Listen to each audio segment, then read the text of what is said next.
Wheelchairs should stay at home and not bother others. The man's harsh voice sliced through the restaurant like a sharp blade. Moments later, one of them violently shoved the wheelchair, knocking it over and scattering its owner's belongings across the floor. However, half an hour later, a military Humvee screeched to a stop in front of the establishment. 3 Marines entered the restaurant. No words were necessary. Their firm gazes alone plunged the place into complete silence. Have you ever witnessed shame turn into honor? Type respect if you believe that honor always finds its way back. Martha Evans sat calmly in her usual corner of the cozy Montana diner. Her scarred hands rested discreetly in her lap. At 48 years old, the former Marine sergeant bore both visible wounds and others hidden from sight. An improvised explosive device in Afghanistan had taken her left leg, but the deepest scars remained etched in her eyes, silent witnesses to countless tragedies. The last golden rays of the afternoon streamed through the dusty windows, casting long shadows across the worn floor. Martha adjusted her prosthetic under her faded jeans, wincing from the phantom pain that continued to haunt her daily.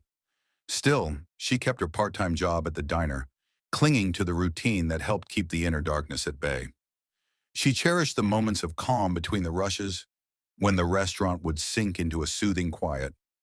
The owner, Peter, had hired her without hesitation, sealing the agreement with a firm handshake typical among veterans. No questions about her missing leg, no look of pity, only respect. The peaceful atmosphere was abruptly shattered when the bell above the door rang sharply. 4 men entered, reeking of whiskey and radiating unnecessary arrogance. Their loud voices disrupted the tranquil environment. Martha's body tensed instinctively. She immediately recognized the face of Thomas Briggs, a dishonorably discharged former Army soldier known for bullying those he deemed weaker. "Well, look who we have here," Thomas announced, nudging his companions while pointing at Martha. "The half-soldier on wheels." Martha kept her gaze fixed on the napkins she was folding carefully for the dinner service. 18 years of military discipline had taught her which battles were worth fighting. This was not one of them. "I didn't know they let cripples handle food," Thomas continued, his voice deliberately echoing across the room. "Pretty sure that's against health codes." The few customers present shifted uncomfortably, but no one dared intervene. The young waitress behind the counter cast a worried glance toward Martha, before suddenly finding great interest in wiping down the already spotless surface. Martha moved to a nearby table to collect empty coffee cups with the practiced efficiency of someone who knew the job well. "Would you gentlemen like to see the menus?" she asked, keeping her voice steady, despite the tension coursing through her body. Thomas sprawled across the booth, his legs spread unnecessarily wide. "Sure, Wheels, bring it over," he sneered. His friends laughed openly. As Martha turned away, Thomas's voice dropped into a sarcastic whisper meant for everyone to hear. How did a woman like that ever get into the Marines? Must have been some diversity quota. Martha's fingers tightened around the arms of her wheelchair, but she said nothing. Her combat training had taught her to recognize which threats were worth engaging. "I served with women," Thomas continued, raising his voice. "Dead weight, every single one. Women like you are why our military is falling apart." Martha returned to the table, placing the menus carefully in front of them. "Today's special is meatloaf," she said with calm professionalism. Without warning, Thomas lunged forward, grabbing her wrist tightly enough to leave marks. Under the rolled-up sleeve of his shirt, a tattoo of the Marine Corps emblem, eagle, globe, and anchor, was visible. "So you really were a grunt? Let me guess. Desk job, right? Filing papers while real soldiers fought." "Take your hand off me," Martha said firmly, her tone controlled. "Or what? Gonna run me over?" Thomas mocked, shoving her back dismissively. "Women like you are why America can't win wars anymore. Playing soldier until things get tough, then running home for special treatment." Martha inhaled deeply, counting silently to 4. Breathe in, hold, exhale. "I'll leave you with the menus," she said, preparing to wheel away. As she maneuvered her chair, Thomas shoved his boot forward, blocking one of her wheels aggressively. "I dismissed you, Marine. Stand at attention when I'm speaking." With practiced skill, Martha deftly navigated around the obstruction without losing her composure. Your server will be with you shortly, she said, moving away. Wheelchair warriors should stay at home, Thomas yelled after her. If you can't fend for yourself, don't make it everybody else's problem. The cruel laughter of his friends echoed off the restaurant walls. One of them, a burly man with an unkempt beard, staggered to his feet and approached Martha from behind. We're talking to you, little soldier, he slurred, grabbing the handles of her wheelchair without permission. Before Martha could react, he shoved the chair violently forward. The wheelchair slammed against the edge of a table and overturned, sending Martha crashing onto the hard floor. Hot coffee from a nearby table splashed onto her clothes, and her prosthetic leg twisted painfully beneath her. The entire restaurant froze in stunned silence. No one moved. No one offered help. Only the sound of Thomas and his companion's laughter filled the room, punctuated by Martha's labored breathing. Lying there, Martha felt the rough chill of the floor against her palms, the scalding coffee soaking her clothes, and the crushing weight of public humiliation pressing on her chest. For the first time since her deployment in Afghanistan, she felt utterly vulnerable. The heavy silence of the room was broken only by the occasional, cruel chuckle from Thomas. Scattered across the floor, Martha's belongings painted a painful picture. A worn leather wallet, a carefully folded handkerchief, and an old faded photograph that had slipped from her pocket. The image, its edges softened from years of handling, showed Martha proudly smiling in her Marine Corps uniform, standing alongside her unit before the blast that changed her life forever. With mechanical movements honed by years of adaptation, Martha mustered her strength and lifted herself up.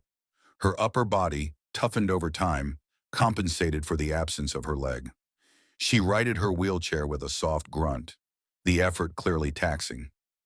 No one moved to assist her. Many suddenly found intense interest in their tabletops or nearly empty coffee cups. A few whispered uncertainly among themselves, "Someone should do something, but maybe it's none of our business." Martha's face remained a mask of discipline, betraying nothing. Every Marine learns that in certain battles, showing weakness can be fatal. She gathered her scattered belongings methodically, each movement deliberate, even as the burning coffee soaked into the denim against her skin. Her old Marine Corps jacket, which she rarely left behind, bore a small emblem on the chest, nearly worn away by countless washes, but still recognizable to those who knew its meaning. Behind the counter, Olivia, a newly hired waitress fresh out of high school, timidly approached carrying a stack of clean towels. However, Robert, the manager, quickly intercepted her, grabbing her elbow. "No," he murmured in a low voice. "They're good customers. We don't need trouble." "But she works here," Olivia whispered back, her face a mixture of confusion and indignation. "Just part-time," Robert replied coldly and firmly. "These guys spend big when they're happy. Just take their drink orders and keep moving." Martha finally settled back into her wheelchair, her dignity intact, though her shoulders were rigid with tension. She returned silently to her familiar corner, not even asking for a new cup of coffee to replace the one now staining her clothes. She sat still, one hand unconsciously resting over her chest, where once proud service medals had hung. Nearby, a boy of about 8 years old watched the scene unfold, his wide eyes filled with worry. He sat with his parents, his father wearing a jacket from the Veterans Association, adorned with Desert Storm patches and insignias. "Dad," the boy whispered, tugging on his father's sleeve, "is that lady a soldier too? Like you?" The father studied Martha for a long moment. His expression shifted slowly as he recognized the Marine Corps emblem on her jacket. His jaw tightened visibly as he looked from Martha to the table where Thomas and his friends continued to laugh. "Yes, Daniel," he finally replied, his voice rough but sounding more genuine than before. He stood up abruptly, already holding his phone. "Excuse me," he said to his wife. "I need to make a call." As he walked purposefully toward the door, the phone pressed to his ear. His voice echoed back into the restaurant. "Hello, this is Lieutenant Parker. Listen, I need to report something to the old unit. You won't believe what I just witnessed." Inside the diner, Martha remained motionless, carefully adjusting the frayed sleeve of her shirt with her mechanical hand, her eyes fixed on the window where the golden glow of the setting sun illuminated the worn-out sign. "Welcome home, Hall of the Brave." Thomas's voice rang out again from across the room. Hey, half-soldier, my coffee's getting cold. Didn't they teach you how to serve in the Marines? Martha didn't flinch. She didn't need to respond.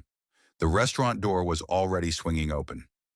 Exactly 30 minutes after the assault she endured, the unmistakable roar of a military Humvee cut through the uneasy murmurs filling the air. The large vehicle, painted desert beige with the Marine Corps insignia proudly displayed, came to a firm halt right in front of the entrance, the tires crunching loudly on the gravel. The door opened with impeccable precision. 3 Marines entered in synchronized formation. 2 men and 1 woman, all wearing perfectly pressed service uniforms that gleamed under the fluorescent lights. Leading them was a broad-shouldered, gray-haired sergeant major, limping slightly with the aid of a polished oak cane. Behind him, a younger Marine pushed an empty wheelchair. The last was a captain, her uniform adorned with medals and combat ribbons that silently spoke of missions carried out in the world's most dangerous places. None of them said a word. They didn't need to. Their mere presence commanded the restaurant, casting a heavy silence as they marched directly toward Martha's corner. The sergeant major stopped in front of her, standing at attention despite his injured leg, and offered a crisp salute. "Sergeant Evans, apologies for the delay, ma'am." Martha's military instincts took over. She straightened in her wheelchair, squaring her shoulders, and returned the salute in one sharp, practiced motion. The defeated look in her eyes disappeared, replaced by a spark of something long dormant. "At ease, Sergeant Ramirez," she replied, her voice firm and commanding, stronger than anyone there had ever heard from her before. "Olivia," the young waitress called out as she hurried toward them, nervously smoothing her apron. Should I clear the table for you?" The captain gave a single nod. "4 coffees, please. Black." At Thomas's table, the laughter had completely died. The men squirmed uncomfortably, suddenly absorbed by their coffee cups. Sergeant Major Ramirez spoke to Martha without lowering his voice, ensuring that every word carried across the now silent restaurant. "Lieutenant Parker contacted us. He said one of our finest was being disrespected here, on home soil." The captain's sharp gaze swept the room, lingering briefly on Thomas and his companions. The lieutenant specifically mentioned physical aggression against a decorated combat veteran in a wheelchair. "It's nothing," Martha murmured, stretching her prosthetic leg under the table. "With all due respect, Sergeant," Ramirez replied firmly, "it's not nothing. We don't leave our own behind, not in battle, and not here." The younger Marine cleared his throat and spoke up. "Sergeant Evans led our unit through Kandahar when everything went wrong. She saved my life and the lives of 4 others when our convoy hit those IEDs." Martha's eyes brightened with recognition. "Corporal Dawson, you were barely 20 back then." "Still a rookie, ma'am," he answered with a shy smile. "But I never forgot what you taught us. Marines move as one, or not at all." As dinner continued, something extraordinary began to unfold. An elderly man, wearing a Korean War veteran cap, slowly rose to his feet, standing at attention. Across the room, a middle-aged woman with an Air Force pin on her jacket also rose discreetly. 3 members of the National Guard, dressed in civilian clothes, followed suit, standing firm in silent solidarity. At that moment, Lieutenant Parker re-entered the restaurant from outside and, in a loud and commanding voice, issued a single order. "Attention!" Nearly half of the restaurant's patrons rose to their feet, standing tall and straight in a silent show of respect. Martha's eyes widened in astonishment. At Thomas's table, the discomfort deepened. The man who had shoved Martha's wheelchair seemed to shrink into his seat. Thomas stared intently into his coffee, feigning focus.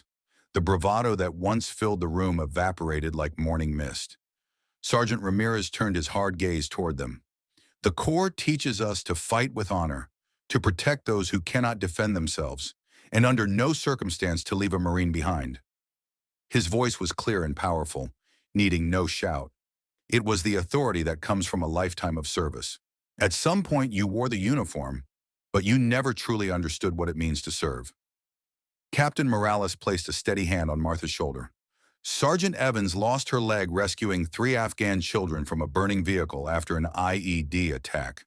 She was awarded the Bronze Star for bravery, 23 years of distinguished service to her country."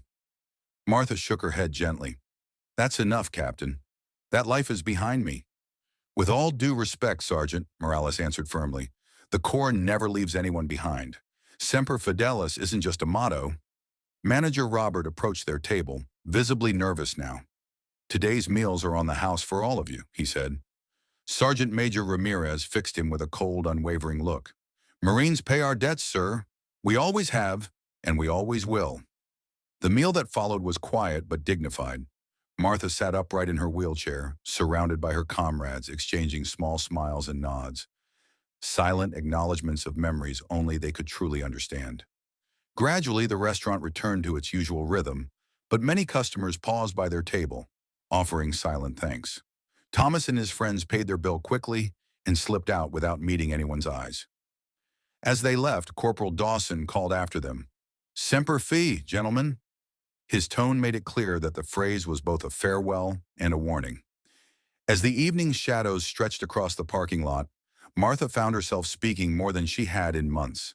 Surrounded by her brothers and sisters in arms, old stories surfaced, some painful, some filled with pride. She spoke of the Afghan mountains at dawn, of the unbreakable bonds formed on missions, and of the constant vigilance required in war zones. "Remember Helmand Province?" Ramirez asked, chuckling.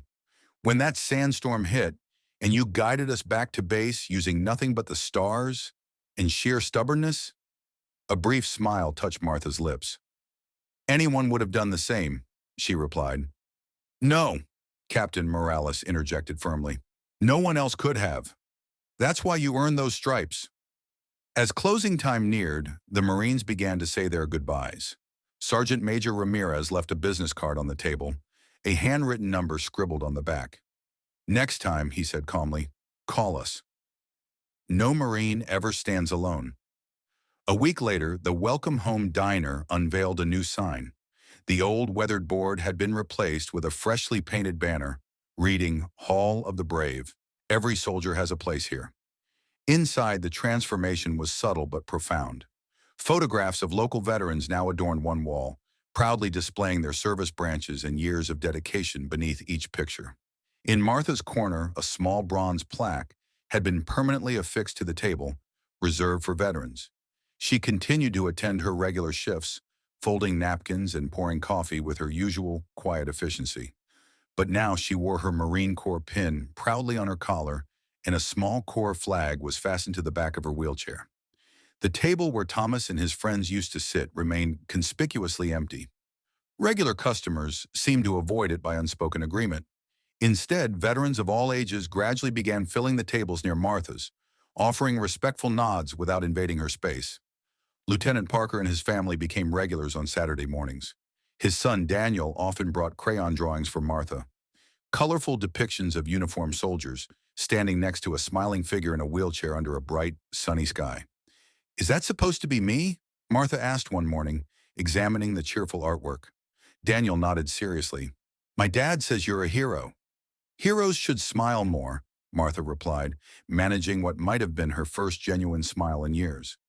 "Your dad sounds like a wise man." "He says what you do matters more than what you say," Daniel answered, repeating the lesson he had learned. "And that real strength isn't about having two good legs." In the parking lot, a desert-colored Humvee now made a regular appearance every Thursday evening. Ramirez, Morales, and Dawson would arrive precisely at 1800 hours for their weekly meal with Martha. They never spoke about what had happened that first night. They didn't need to. Instead, they shared coffee, laughter, and memories, slipping now and then into the comfortable silences known only to those who have faced death side by side and lived to tell the tale. The restaurant itself had changed too. Once just another roadside diner, it had become something more. A neutral ground where the distance between civilians and soldiers was quietly bridged over worn tables, steaming coffee cups, and shared memories. He had swapped his casual attire for pressed shirts and a tie, always wearing a small American flag pin on his lapel. The changes weren't just cosmetic. Robert hired 2 veterans to join the staff and instituted a monthly dinner where local service members ate for free. Veterans who had once kept to themselves now found bonds of friendship at a corner table in the restaurant. Civilians who had never served began to recognize the silent signs of sacrifice in the people they crossed paths with daily. Robert, the manager, who once prioritized profit over decency, now made it a point to personally greet every veteran who walked through the door. Olivia, the young waitress, asked Martha to teach her about military ranks and protocol. Before long, she could recognize different service insignias and knew which questions were appropriate to ask returning soldiers, and which topics should be approached with respectful care. One Thursday evening, just after Martha finished her meal with her old comrades, a young man wearing a freshly pressed army uniform hesitantly entered the restaurant, nervously clutching his cap, clearly new in town. Martha approached him. "First deployment?" she asked softly. He nodded, visibly relieved to be recognized. "I ship out tomorrow morning, ma'am." Martha gestured to the empty chair at her table. "Come join us. The coffee's good, but the company's even better." "I wouldn't want to intrude on your—" he began. "You're not intruding, soldier," Martha interrupted gently. "You're continuing a tradition." The young soldier settled at the table. Sergeant Major Ramirez raised his coffee cup in a silent toast. Around the room, other veterans, recognizable by their caps, pins, or simply the way they carried themselves, lifted their cups in response. No words were needed. The gesture said it all. "You are seen. You are one of us. You will never be alone." The town itself seemed different. Martha was invited to speak about her military experience at the local school. After years of silence, she found herself sharing stories with teenagers. Not about combat or wounds, but about discipline, purpose, and the unbreakable bonds forged under pressure. "The uniform doesn't make you a Marine," she told them. "It's standing tall when it would be easier to fall. It's carrying someone else's burden when they can't. It's remembering that everything you do reflects not just on yourself, but on everyone beside you." Over time, local businesses began offering military discounts, something they had never considered before. The city council approved funds to build a small veterans memorial in the park. A weekly support group for returning service members began to meet at the community center. 6 months after that unforgettable day, a reporter from a regional newspaper visited the diner to write about its transformation into an unofficial veterans gathering place. Reluctantly, Martha agreed to an interview, but refused to discuss the incident that had started it all. "Some battles aren't worth remembering," she said simply. "What matters is what came afterward." And what came afterward was a community transformed by kindness and courage. A powerful reminder that indifference breeds hatred, but solidarity builds strength. Thomas Briggs never returned to the diner. Rumors spread that he had moved to another town after being fired for misconduct once his employer learned of what had happened. Martha never asked for details. She had more important things to focus on, like the young recruit who had sought her advice before heading to basic training, or the Vietnam veteran who finally found the courage to wear his medals again after decades of hiding them away. Outside, the golden glow of sunset bathed the Montana mountains as shadows stretched across the parking lot. The old Humvee waited patiently, a handwritten note taped to the windshield. "We're always ready to return for those who never give up." As night fell, the diner's windows shone warmly against the darkness, lighting the faces within, from young recruits facing uncertain futures to seasoned veterans whose histories were etched into every line of their faces. And Martha, sitting tall in her wheelchair, had finally found her place in a world that had once seemed determined to leave her behind. The small bronze plaque on her table gleamed under the lights, its simple yet powerful message standing clear. Here, no one would be forgotten. No one would be left behind. Every soldier had a place of honor at the table, wheelchair or not. Martha understood now that not all battles are fought on foreign soil. Sometimes the greatest battles happen in small-town diners, where words are the weapons. And victory comes not from defeating an enemy, but from staying true to who you are, even when the world tries to break you. Not everyone who wears a uniform understands the meaning of honor, but those who hold on to their dignity in the face of humiliation are worthy of our deepest respect. I never want anyone to be left behind. Everyone deserves to be heard and respected. If you believe that too, comment "respect" to show you stand for kindness and justice. And don't forget to subscribe to the channel for more stories that touch the heart.